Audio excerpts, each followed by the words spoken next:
اعوذ باللہ من الشیطان الرجیم بسم اللہ الرحمن الرحیم الذین یتبعون الرسول النبی الامی الذی یجدونہ مکتوبا عندہم فی التوراة والانجیل یأمرہم بالمعروف وینہاہم عن المنکر ویحل لہم الطیبات ویحرم علیہم الخبائث وَيَضَعُ عَنْهُمْ إِصْرَهُمْ وَالْأَغْلَالَ الَّتِي كَانَتْ عَلَيْهِمْ فَالَّذِينَ آمَنُوا بِهِ وَعَزَّرُوهُ وَنَصَرُوهُ وَاتَّبَعُوا النُّورَ الَّذِي أُنزِلَ مَعَهُ أُولَٰئِكَ هُمُ الْمُفْلِحُونَ صدق اللہ العظیم۔ رب اشرح لي صدری ويسر لي أمری واحلل عقدۃ من لسانی يفقهوا قولی۔ آج اصل میں کسی ایک خاص مقام سے درس قرآن کی بجائے ایک موضوع پر گفتگو ہے، اور وہ موضوع یہ ہے کہ شادی بیاہ کی تقریبات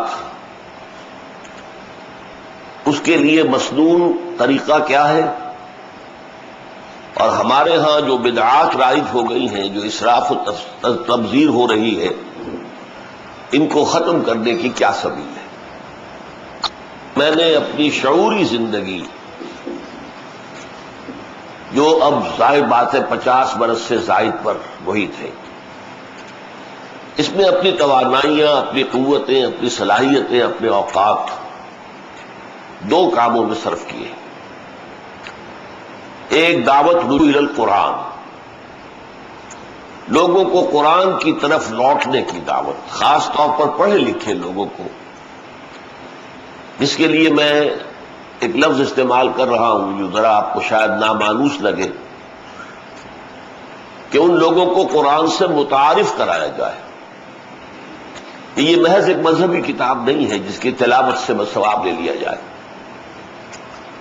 وہ ہندو مت کی کتابوں کی طرح کے جنتر منتر نہیں ہے کہ جن سے اپنی کچھ مشکلات کا حل تلاش کر لیا جائے۔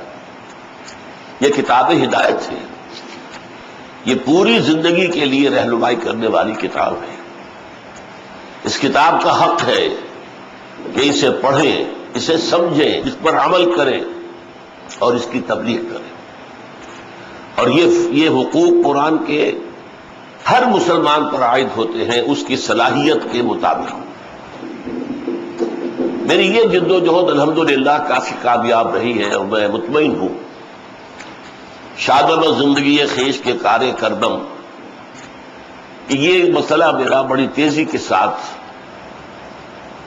لوگوں نے قبول کیا۔ بہت سے نوجوان لوگ، اعلیٰ تعلیم یافتہ لوگ، انہوں نے مجھ سے جو بھی انداز درس قرآن کا سیکھا وہ پھر اسی کے مطابق اب آئندہ درس قرآن دے رہے ہیں، اور ان کی تعداد اب 100 سے متجاوز ہے۔ گویا کہ یہ سلسلہ الحمدللہ کہ جو بھی محنت میں نے صرف کی ہے اس کے نتائج میرے سامنے ہیں، اور بہت خوش قسمتی کی بات ہوتی ہے کہ آپ جس کام کے لیے محنت کریں اس کے کچھ نتائج آپ کی زندگی میں آپ کی نگاہوں کے سامنے برآمد ہو جائیں۔ یہ درس قرآن ہفتے وار ہوتا رہا، ماہانہ ہوتا رہا، 40 دن کی خاص تربیت گاہیں منعقد ہوتی رہیں، 2 سال یا 1 سال کے کورسز ہم نے شروع کیے کہ لوگ عربی سیکھیں اور اپنی آنکھوں سے قرآن پڑھیں۔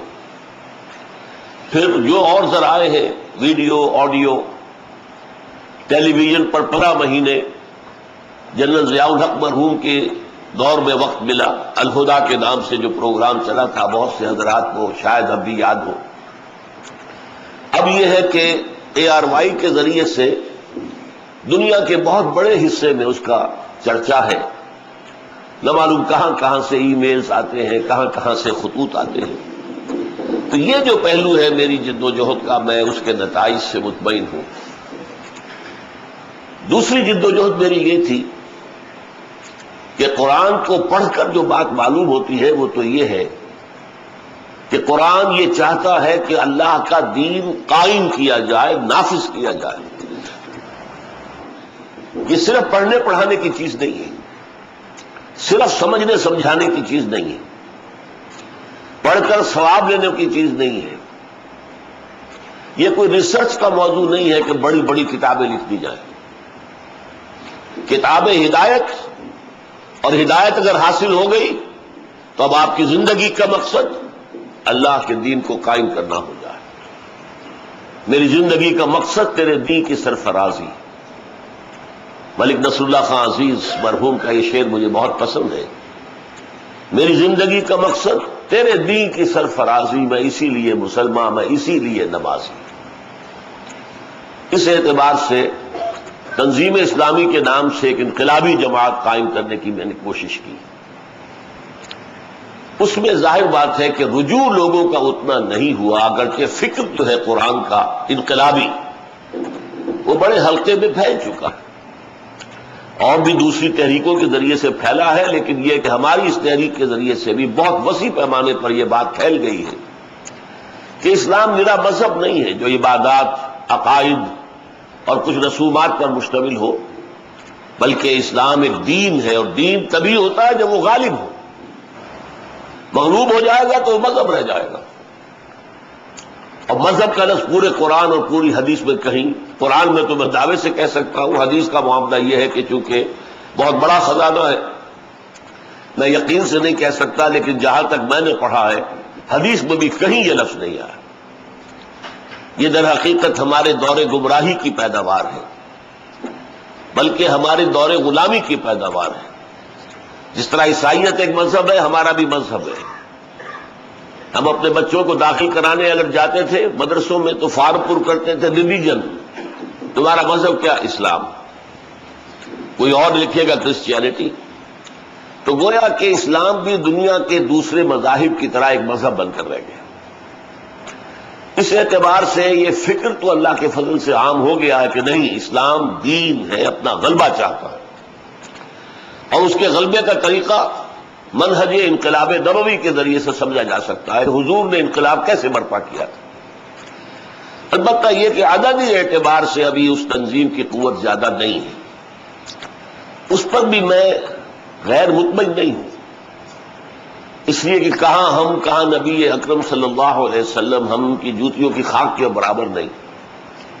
لیکن یہ اسلام کی انقلابی تحریک وہ ہے کہ حضور جیسے داعی اور مبلغ اور مربی اور مزکی اور معلم کو بھی 10 برس میں 100 آدمی ملا تھا. صرف 10 برس. داعی کون؟ محمد صلی اللہ علیہ وسلم.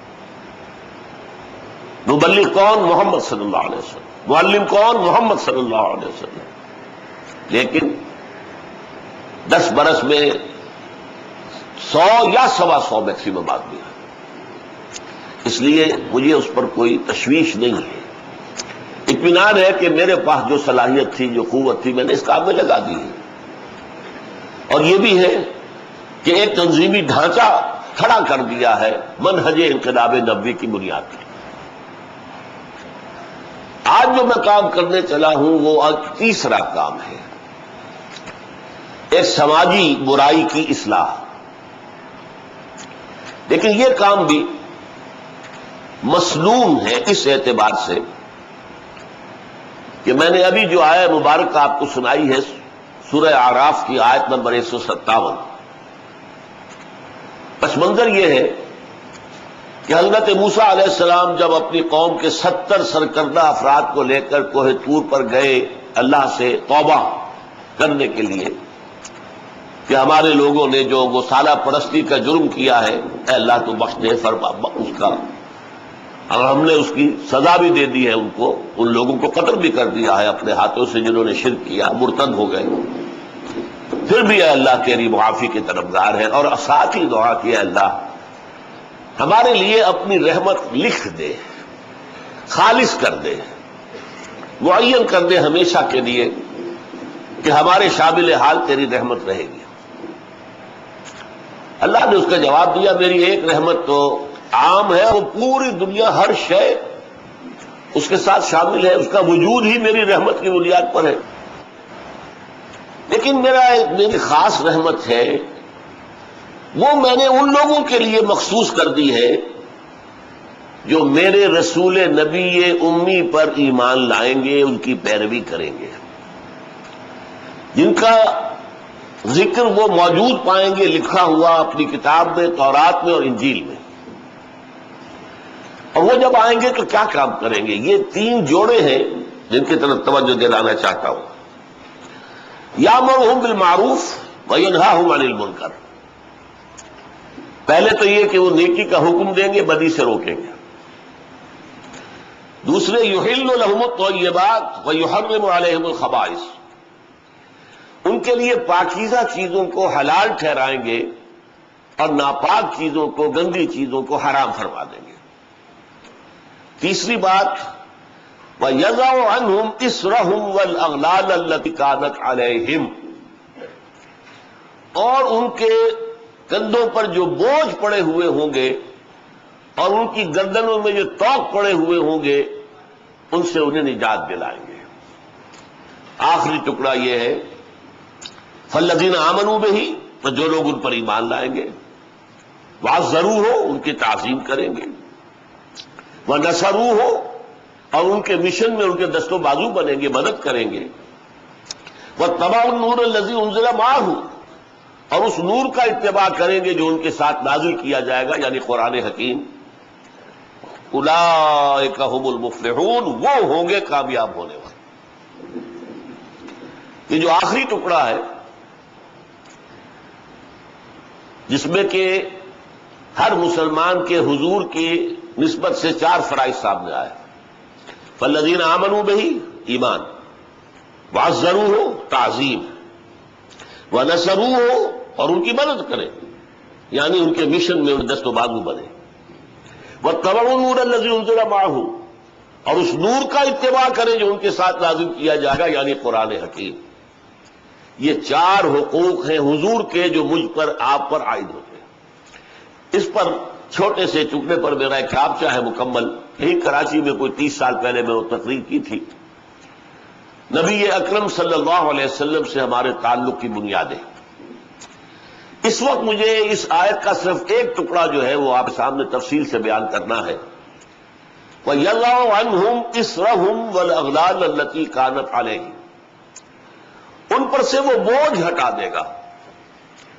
اسر ایسے بوجھ کو کہتے ہیں، حمل ایسا بوجھ ہے جسے لے کر انسان چل سکے، اس لیے حمال کہتے ہیں، جو آپ کا بوجھ اٹھا کر یہاں سے وہاں لے گیا، حمال۔ تو بوجھ، حمل تو وہ ہے جسے لے کر چل سکے، اسر وہ ہے جس کے نیچے انسان دب کر رہ جائے، چل نہ سکے۔ تو ان پر جو اسر لاد دیے جائیں گے اور جو ان کے گردنوں میں توق ڈال دیے جائیں گے، ان سے ان کو نجات دلائے گا۔ یہ کون سے بوجھ تھے اور یہ کون سے توق تھے؟ سب سے پہلے زمینداروں کا، جاگیرداروں کا، سرمایہ داروں کا ظلم جو غربا پر ہو رہا ہے اور ہمیشہ سے ہوتا آیا ہے، بہت بڑا بوجھ۔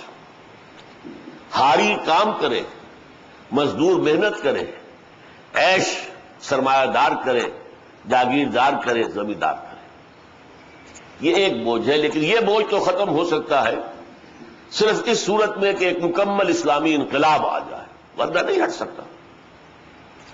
دوسرے بوجھ، مذہبی لوگ نئی سے نئی چیزیں ایجاد کرتے ہیں، کچھ اپنے کھانے پینے کا سلسلہ،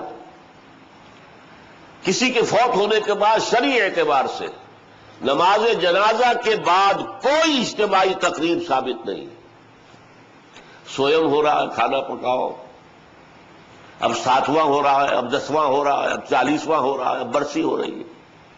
کتنا بوجھ ہے جو آپ لوگوں پر ڈال رہے ہیں، اور قانون میں مین میخ نکال کر دین کو سخت سے سخت کرتے چلے جانا۔ مولوی اپنے لیے تو کتاب الحیل جانتا ہے، ہیلا کر کے بچ جاؤں، اور دوسروں کو سخت سے سخت حکم سناتا ہے۔ یہ بھی ایک مذہبی اعتبار سے بوجھ، اسر اور اغلال میں شامل ہے۔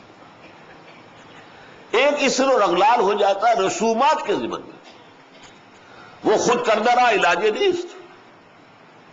انسان کچھ اپنے آس پاس کو دیکھ کر، کچھ اگر وہ پہلے سے ہندو تھے، کچھ اور تھے، تو اپنی کچھ آبائی رسومات کو لے کر اپنے اوپر شدید بوجھ لے لیتا ہے، کندھوں پر بوجھ، اور گردنوں میں توپ.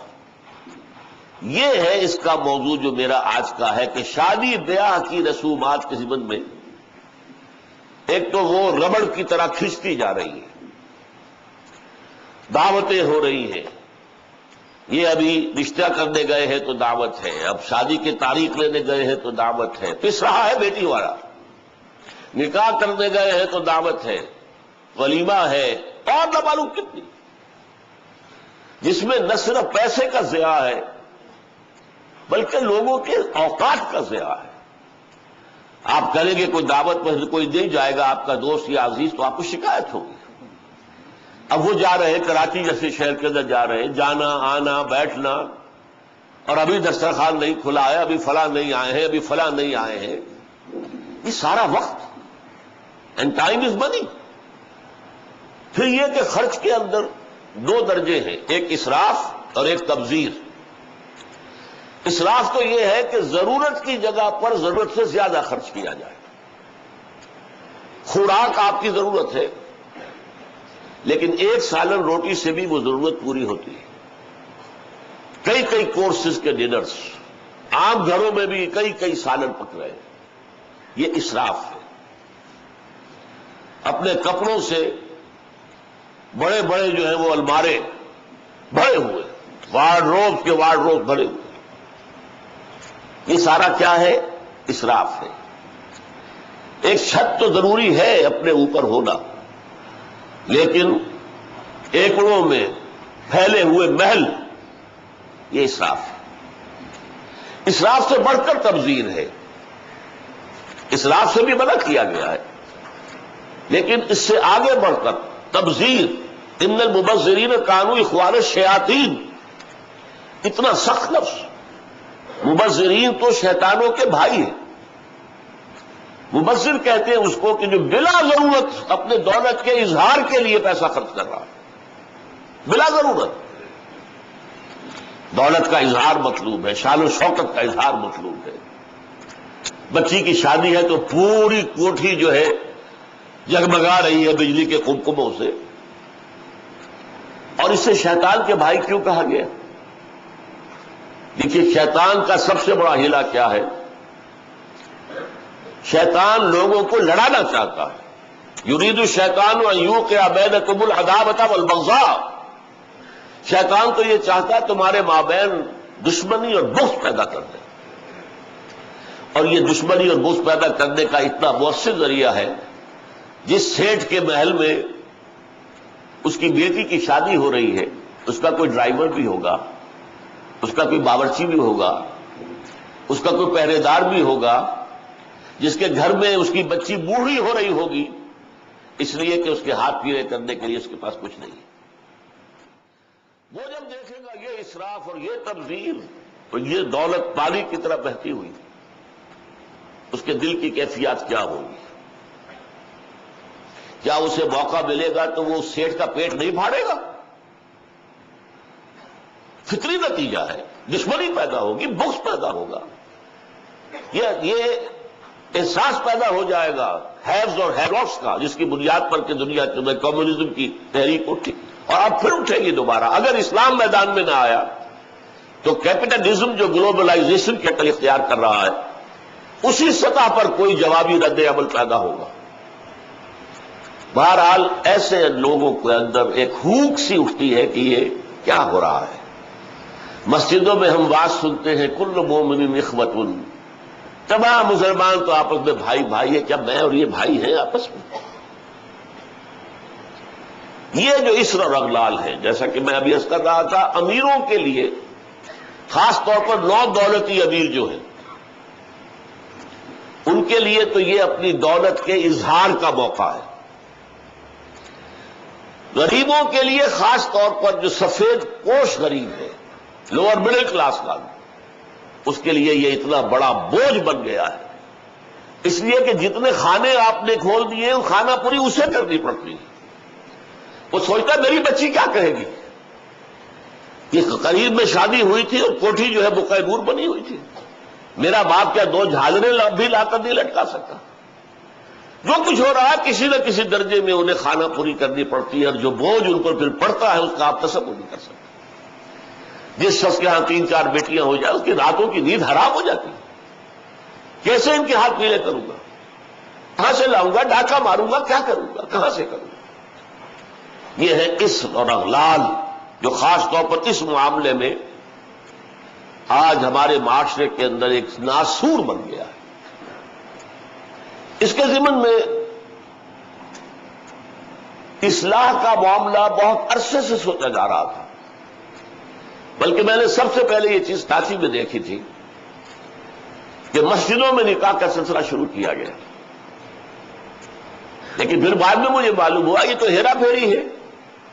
نکاح مسجد میں اور دعوت پر انٹرکانٹیننٹل ہو رہی ہے کسی جا کر کسی ہوٹل کے اندر.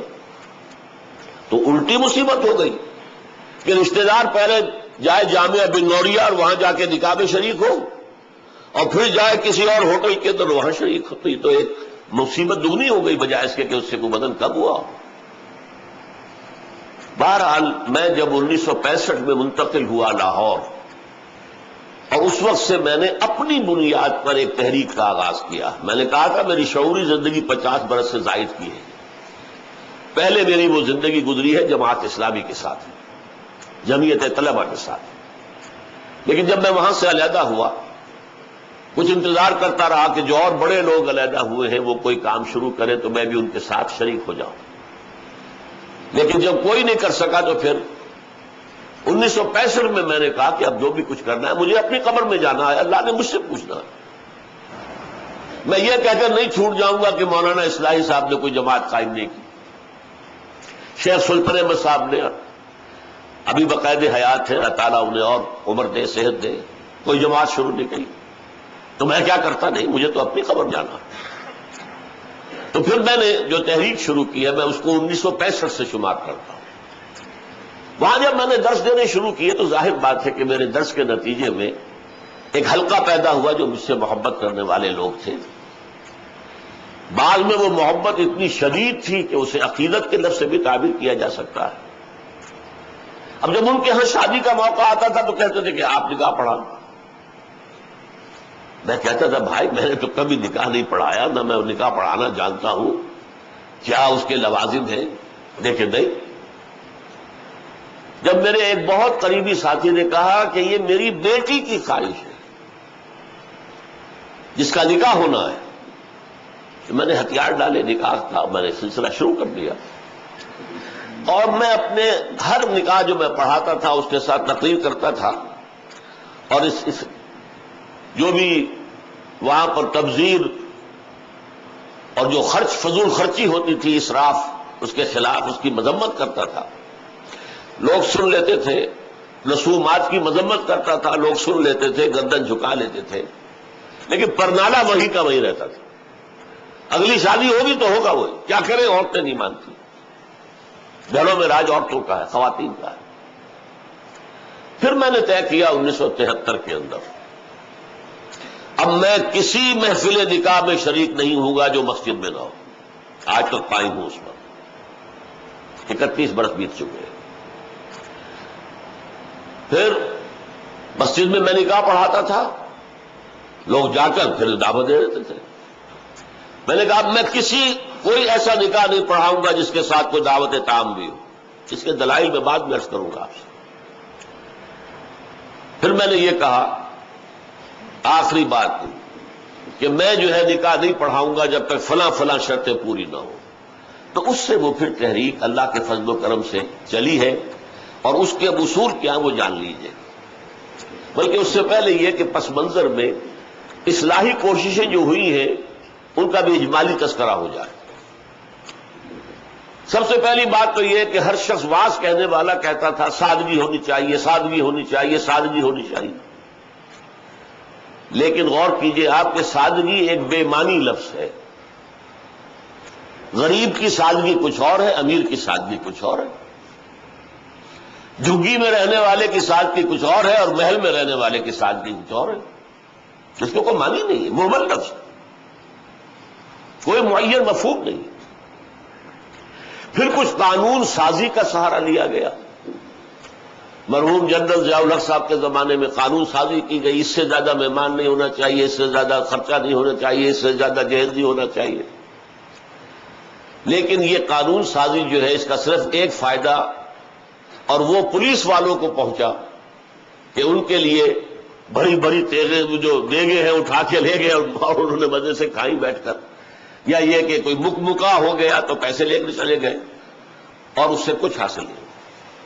پھر یہ کہ ضیاء الحق صاحب بھی انہوں نے مہمانوں کی تعداد 500 رکھی تھی، لیکن پھر ایسی شادیوں میں خود شریک ہوئے جہاں ہزاروں مہمان ہوتے تھے، اس لیے کہ وہ ان کی سیاسی ضرورت تھی. ان کے جو سیاسی حلیف ہیں، بڑے بڑے وڈیرے ہیں، بڑے بڑے جاگیردار ہیں، ان کے ہاں تو جانا پڑے گا، اور وہاں جو ہے ہزاروں لوگ. لہذا یہ اسکیم بھی بری طرح فیل ہو گئی. اگرچہ ضیاء الحق صاحب کو کریڈٹ دیا جانا چاہیے، انہوں نے اپنی ہاں شادی اپنی بچی کی جو کی ہے خالص سادگی سے کی ہے. ڈاکٹر عبدالحی عارف مرحوم رحمت اللہ علیہ ان کو یہاں سے بلایا تھا، کوئی دعوت نہیں. انہوں نے خود تو عمل کیا، لیکن وہ سیاسی مصلحتوں کی وجہ سے وہ عمل کر نہیں سکے. اس پر پھر میں نے غور جب شروع کیا تو میں نے کہا کوئی ایسی بنیاد ہونی چاہیے چٹان کی طرح مضبوط، جس پر کہ ایک اصلاحی عمل کی تعمیر کی جائے. آپ کو کوئی بہت ہی اونچی منزل بنانی ہے تو آپ اس کی دیکھتے جگہ، سوائل کیسا ہے، اسٹرینتھ کتنی ہے، وہ وزن اٹھا سکتا ہے کہ نہیں اٹھا سکتا. تو اسی طریقے سے کوئی اگر اصلاحی تعمیر کرنی ہے تو اس کی بنیاد ہونی چاہیے. وہ بنیاد سمجھ میں آئی کہ ایک اصول طے ہو جائے، جو رسم جو تقریب حضور صلی اللہ علیہ وسلم اور صحابہ کرام سے ثابت ہو رضوان اللہ تعالی علیہ مجمعین، اس کو دانتوں سے پکڑو، سر آنکھوں پر رکھو اور اپنی حیثیت کے مطابق اس کو پورا کرو. لیکن جس تقریب یا جس رسم کا کوئی ثبوت دور نبوی سے نہ ملے، دور صحابہ سے نہ ملے، وہ یقیناً کہیں باہر سے آیا ہے، کسی جاہلیت کا ہم پر حملہ ہوا ہے، یا خود اپنے اگر ہندوؤں سے ہم مسلمان ہوئے تھے تو ہمارا ابھی ہندوانہ پس منظر چل رہا ہے. تو ایسی چیزوں کا کم کرنا نہیں، وہ کم سے تو پھر بڑھ کر پودا دوبارہ پھر پورا ہو جاتا ہے. جڑ کاٹ دینا، سرے سے نفی، وجود ہی نہ رہے ان چیزوں کا. یہ ہے اصول جس پر کہ میں نے اپنی تحریک کو بیس کیا. اس اصول کے تحت جو قدم میں نے اٹھائے ان میں سب سے پہلا کہ نکاح مسجد میں ہو،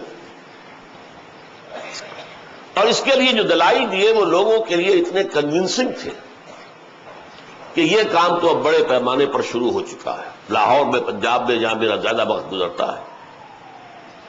دلائل کیا تھے؟ خدا کے بندو، حدیث موجود ہے، اعلنوا ھذا النکاح واجعلوہ فی المساجد، ترمذی شریف کی روایت. نکاح کا اعلان عام کیا کرو اور مسجدوں میں منعقد کیا کرو. کیا ہو گیا علماء کو؟ کہاں چھپا رہے اس حدیث کو؟ یہ میں مانتا ہوں، علماء کا قول ہے، میں اس کو رد نہیں کر سکتا کہ یہاں فعل امر جو ہے یہ وجوب کے لیے نہیں ہے، فرض کرنے کے لیے نہیں ہے، استحباب کے لیے ہے. تو بھائی مستحب چیز جو حضور نے قرار دی ہے اس کو کیوں چھوڑ رہے ہو؟ دنیا کے ہر معاملے میں ہے جستجو کے خوب سے خوب تر کہاں، اور اس معاملے میں آپ مستحب مان رہے ہیں، حضور کا قول موجود ہے، پھر قبول نہیں کر رہے. اس کا میں واقعہ آپ کو سنا دوں. میں نے یہ تحریک شروع کی تھی چیریٹی بگنز ایٹ ہوم جب میرے سب سے چھوٹے بھائی کی شادی کا موقع آیا 1973 میں. سرگودے ہمیں جانا تھا، 4 آدمی ہم گئے تھے، جن میں سے ایک ہماری والدہ تھی. اور وہاں مسجد میں نکاح، اور ہم نے وہاں کوئی دعوت طعام کہہ دیا تھا کہ ہرگز نہیں ہوگی. ہم لاہور سے آ رہے ہیں، آپ کے گھر میں بیٹھ کے مہمان ہوئے، کھانا کھا لیں، کوئی وہاں دعوت عمومی نہیں ہوگی، نکاح مسجد میں ہوگا. اس کا اعلان ہوا تو بڑی تعداد میں لوگ آ گئے ایک مسجد میں، وہاں تقریر رہنے کی. لیکن پھر وہاں بھی ایک، جیسے ہمارے ہاں یہاں کراچی میں مولانا مفتی محمد شفیع رحمت اللہ علیہ تھے، وہاں بھی ایک مفتی محمد شفیع صاحب تھے. ان کا انتقال ہو گیا تھا، ان کے 2 بیٹے مفتیان شہر کہلاتے. وہ بھی موجود تھے، میں نے نکاح ان سے پڑھوایا، لیکن ان میں سے جو بڑے بھائی تھے انہوں نے کہا ڈاکٹر صاحب اس کام کی ہمت صرف آپ میں تھی، ہم نہیں کر سکتے یہ ہمت۔ وجہ کیا ہے؟ مولوی کا سٹیٹس کیا ہے ہمارے یہاں؟ دیہات میں تو کمی کاری، جیسے ہاری ویسا مولوی، فصل پہ کوئی دانے دے دیں گے، اللہ اللہ خیر صلی اللہ، باقی روز کی روٹی کہیں مانگے جائے گھر گھر اور کھائے۔ شہروں کے اندر بھی مسجدوں میں علماء ہوتے ہیں باوقار باعزت، لیکن مساجد کی مجلس منتظمہ بھی تو ہوتی ہے نا۔ کیسے کہیں گے یہاں آؤ، میں نہیں آؤں گا تمہارے یہاں نکاح پڑھانے کے لیے؟ کیسے کہیں گے؟ حدیث رسول کے ہوتے ہوئے بہرحال اس پر لوگوں کو شرم بھی آئی، احساس کیا انہوں نے کہ واقعی بات صحیح ہے۔ پھر میں نے غیرت کو چیلنج کیا۔ دیکھو عیسائیوں میں اب تک یہ رسم موجود ہے، انہوں نے اپنے چرچ اور پادری کی یہ عزت برقرار رکھی ہے کہ شہزادی کی شادی ہو یا شہزادے کی ہو چرچ میں ہوگی۔ کوئی پادری ان کا بغل میں کتاب دبا کر بیٹھا ہوا انتظار نہیں کرے گا کہ عصر کا وقت تھا نکاح کا، بیٹھے مولوی صاحب ابھی اور بارات نہیں آئی، بیٹھے بیٹھے سوکھ رہے ہیں۔ وہ پہلے 30 40 50 روپے مل جاتے تھے، اب 300 400 500 مل جائیں گے، اور کیا ہوگا؟ اور وہاں کیا ہوتا ہے؟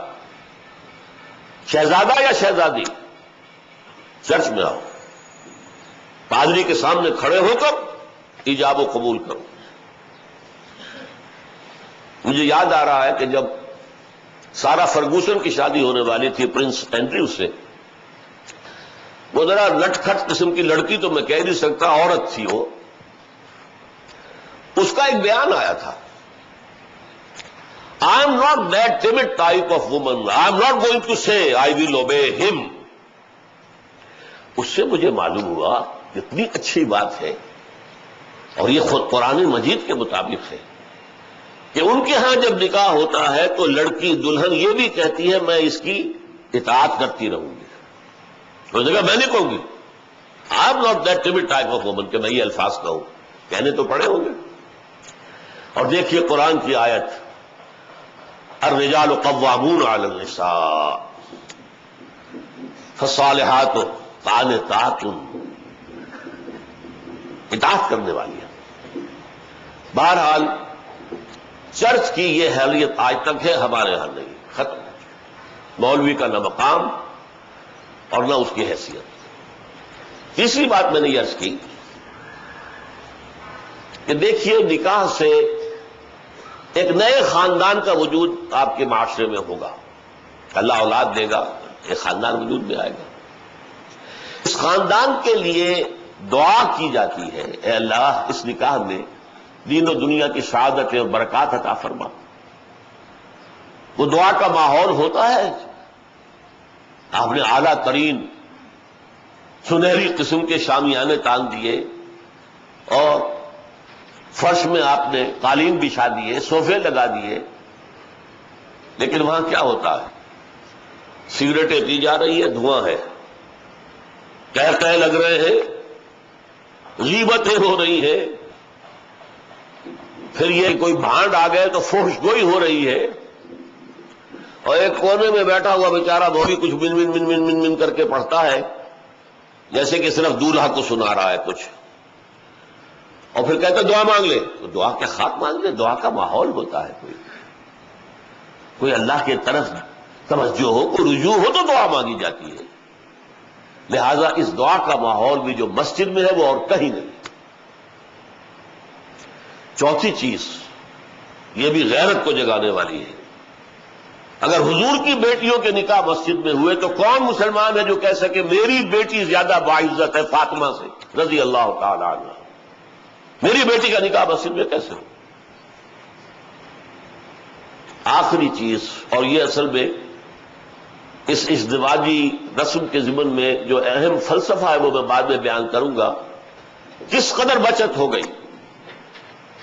لڑکی والے کے ہاں آپ جائیں گے، وہ شامیانے لگائے گا، وہ قالین منگائے گا، وہ کرسیاں منگائے گا، وہ صوفے لگائے گا، رات ہے تو قمقمے لگائے گا، بجلی، کتنا خرچہ ہوا۔ مسجد میں بھی بھائی قالین بھی بچھے ہوئے ہیں، مسجد کے اندر کشادگی ہے، مسجد میں اوپر پنکھے بھی لگے ہوئے ہیں، مسجد میں کرو نکاح اور تمہارا کتنا پیسہ اس میں بچ گیا اس کا تصور کرو۔ بہرحال یہ تمام دلائل ایسے تھے کہ جس کی بنا پر پہلی بات تو لوگوں نے بڑی آسانی سے مان لی۔ دوسری بات یہ تھی لڑکی والوں کی طرف سے نکاح کے موقع پر کوئی دعوت نہیں، قطعاً ثابت نہیں۔ شادی کی دعوت صرف ایک ہے اور وہ ولیمہ ہے، صرف ایک۔ اور دیکھیے ولیمہ کیوں ہے؟ لڑکا جو ولیمہ دیتا ہے اس لیے کہ اس کا گھر آباد ہوا ہے، اس کے ہاں اصل خوشی ہے، لڑکی والوں کے ہاں خوشی نہیں ہوتی۔ زیادہ سے زیادہ آپ کہہ سکتے ہیں سائی آف ریلیف کہ ایک ذمہ داری کا بوجھ تھا آج وہ اتر گئی، اللہ کا شکر ہے، بس خوشی ہو سکتی ہے، گھر سے بچی نکل رہی ہے۔ کوئی جانور بھی 6-7 سال آپ کے ہاں رہ جائے تو آپ کو اس سے کتنا انس ہو جاتا ہے۔ قربانی کا جانور آپ چند دن پہلے لے آئیں اور بچے جو ہے مانوس ہو جائیں تو بچے پچھاڑے کھاتے ہیں کہ کیسے ذبح کر رہے ہو، اور وہ لخت جگر نور چشم آج گھر سے نکل گئی۔ ماؤں کو غشی کے دورے پڑ رہے ہیں، بہن بھائی رو رہے ہیں، دلہن رو رہی ہے، باپوں کی آنکھیں بھی نم ہو جاتی ہیں، خوشی کا موقع نہیں ہے ان کے یہاں۔ اور پھر دیکھیے تماشا، نکاح کے موقع پر چھوارے کون لائے گا؟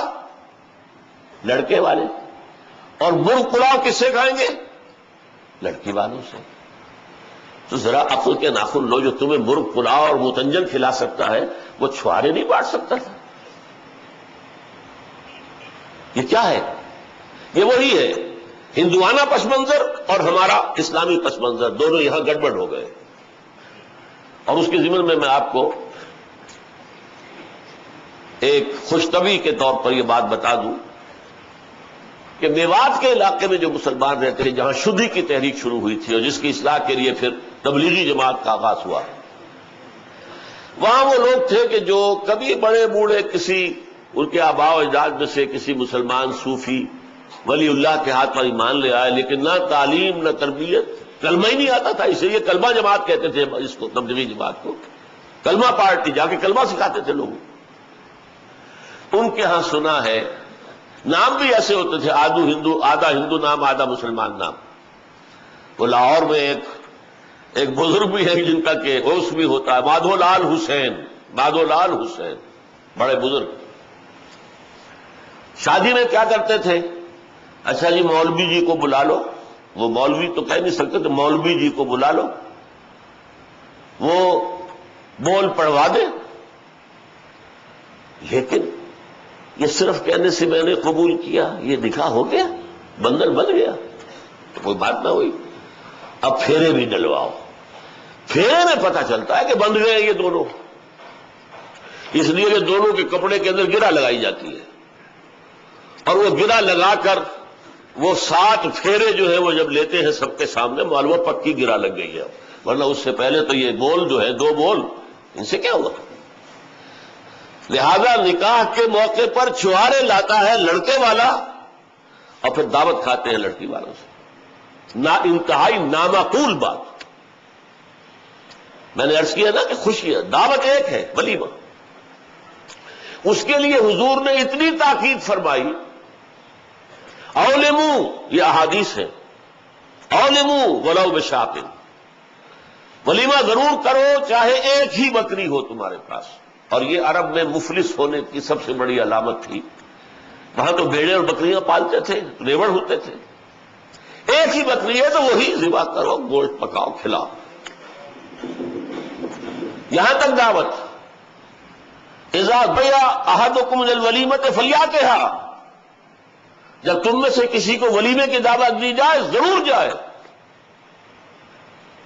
اس سے آگے دیکھیے، اور اس میں توازن جو ہے ہماری دین میں اور حضور کے فرمودات میں، اس کا ایک نقشہ سامنے آتا ہے۔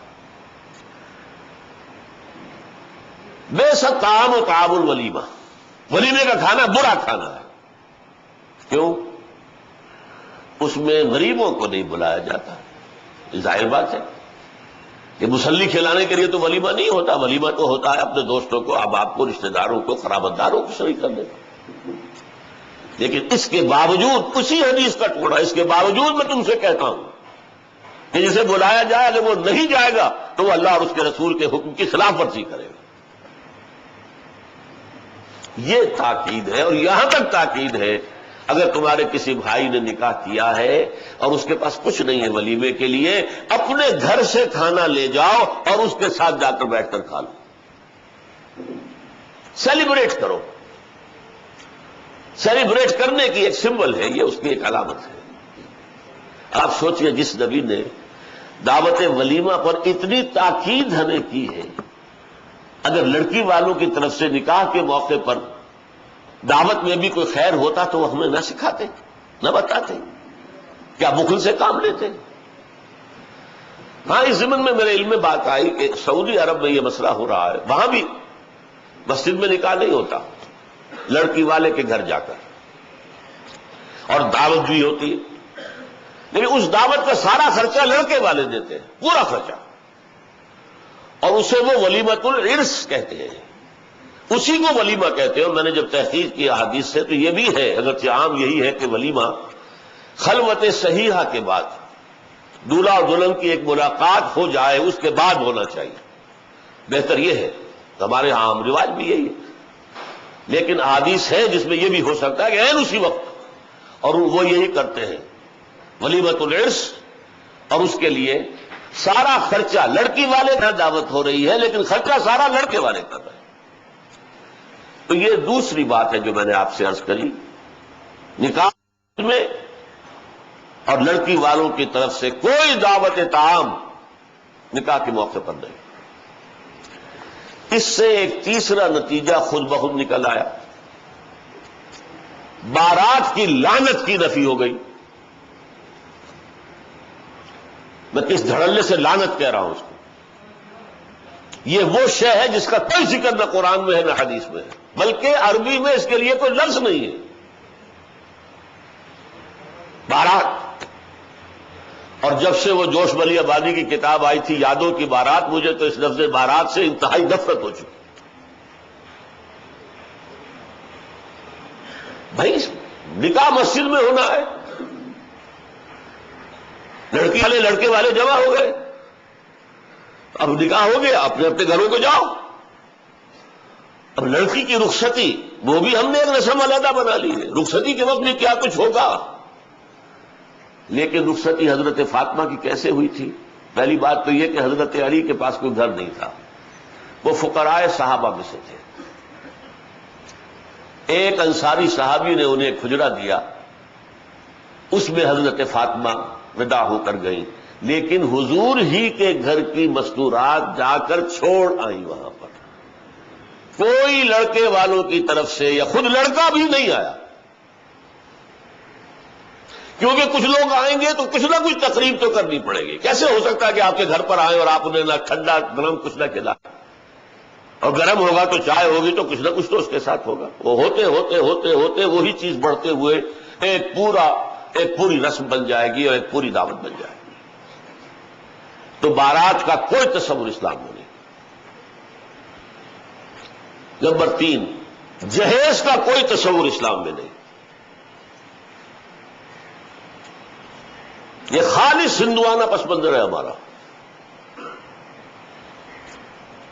ان کے ہاں جہیز کیوں ہے؟ اس لیے ہے کہ لڑکی کا وراثت میں کوئی حصہ ہے ہی نہیں، وارث صرف لڑکے ہوتے ہیں، بلکہ ان کے ہاں راجپوتوں میں اور ہمارے ہاں بھی جاگیرداروں میں روایت یہ کہ بیٹوں میں بھی تقسیم نہیں ہوتا۔ تقسیم تو در ہو کر تو وہ تو اتنی چھوٹی ملکیت رہ جائے گی، پھر ان کا روب کہاں رہے گا، دبدبا کہاں رہے گا؟ 100 مربع وہ 2 بیٹوں میں 50-50 ہو گئے، ان کے 4 بیٹے ہو گئے، کیا رہ گیا؟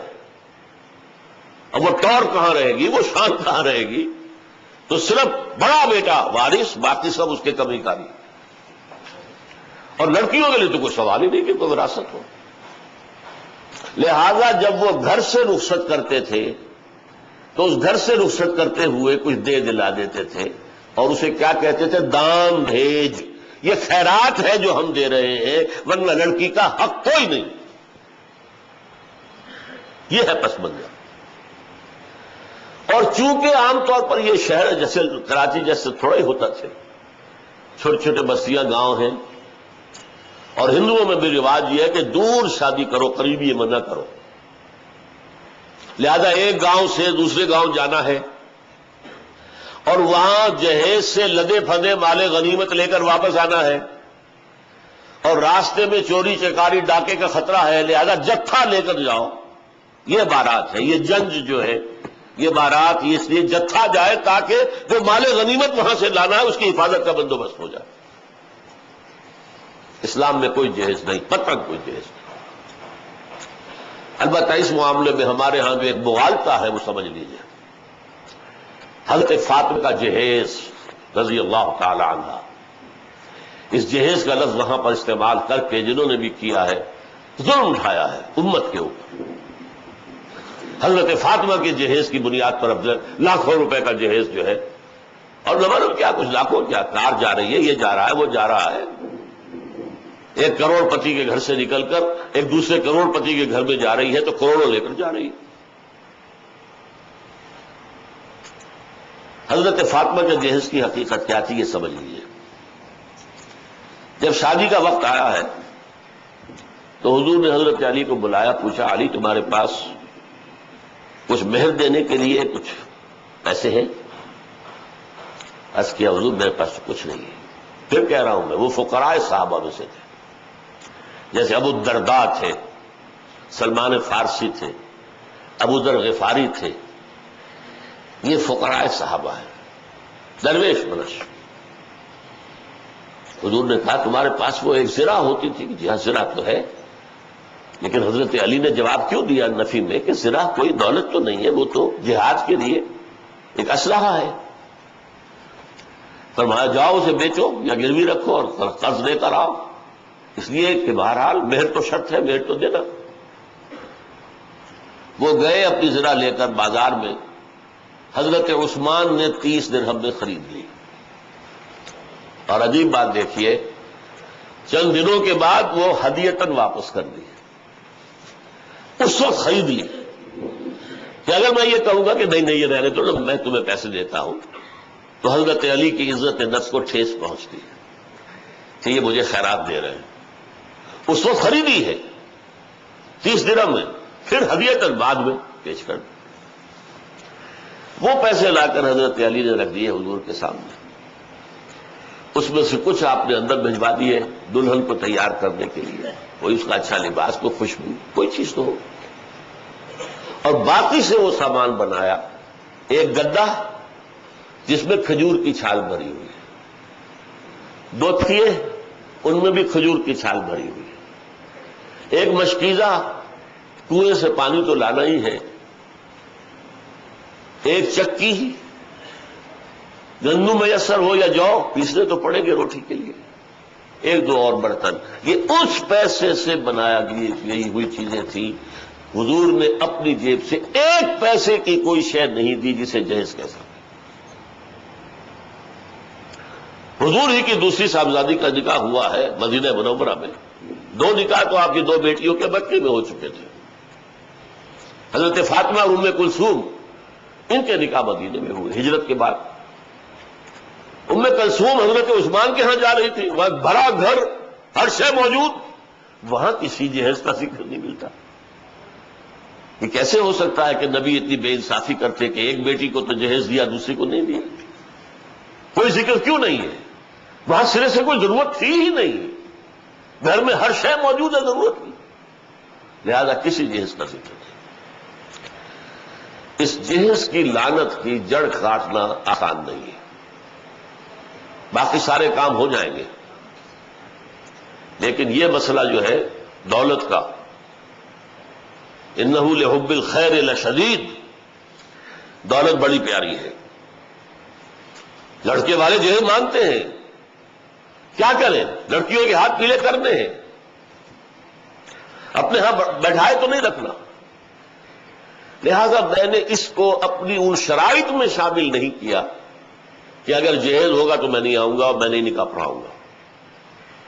البتہ یہ عہد لیا جہیز کی نمائش نہیں ہوگی، اور بہتر یہ ہے کہ وہ عین شادی کے موقع پر نہ دیا جائے، شادی سے چند دن پہلے پہنچا دیا جائے، شادی کے چند دن بعد پہنچا دیا جائے.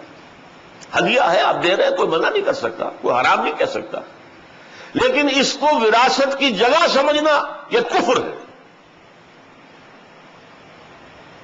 وراثت کے موضوع پر جو آیات قرآن مجید میں آئی، فریضۃ من اللہ، اللہ کی طرف سے فرض ہے، تقسیم کرو اسے، مما قل ہو اور کثر، چاہے وہ ترکہ تھوڑا ہو چاہے زیادہ ہو، تقسیم ہوگی. تو بیٹے کا حق دگنا اور بیٹی کا اکیلا، اس میں کوئی شک نہیں. لیکن منطقی طور پر تو میں یہ کہتا ہوں کہ اگر بیٹی کا کوئی حق نہ ہوتا تب بھی ٹھیک تھا.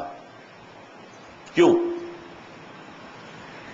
دیکھیے، شادی لڑکی کی بھی ضرورت ہے، لڑکے کی بھی ضرورت ہے. عورت بغیر شوہر کے نامکمل ہے، مرد بغیر بیوی کے نامکمل. تو شادی دونوں کی ضرورت ہے، ایک کی تو نہیں. لیکن مہر کون دیتا ہے؟ لڑکا. نان نفقے کا کون ذمہ دار ہے؟ لڑکا. لڑکے پر تو کوئی بوجھ ہے ہی نہیں، نو ریسپانسبلٹی وٹس ایور. تو اس کا کوئی حصہ نہ ہوتا تب بھی بات خلاف عقل نہیں تھی. لیکن نہیں، شریعت اسلامی نے حصے دار بنایا ہے، وراثت میں حصہ ملے گا. صرف یہ ہے کہ لڑکے کے مقابلے میں آدھا ملے گا، باپ کے مقابلے میں ماں کو آدھا ملے گا. یہ صورت جو ہے، لیکن جس معنی میں آج ہمارے ہاں آ چکا ہے، یہ شریعت کے بالکل منافی ہے، بالکل غلط ہے. اچھا، یہ جو 4 چیزیں میں نے بیان کی ہیں،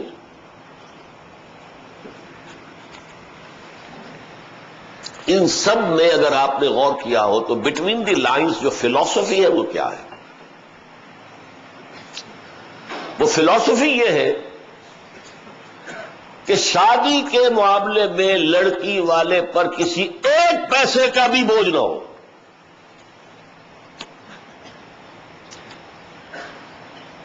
لڑکی والے نے، ماں باپ نے بچی کو پالا ہے، پوسا ہے، کوئی تعلیم دلائی ہے، کوئی تہذیب دی ہے، اب وہ لڑکی آپ کے حوالے کر رہے ہیں. بے شرمی ہے، انتہائی بے غیرتی ہے کہ آپ مزید کو طلب کریں.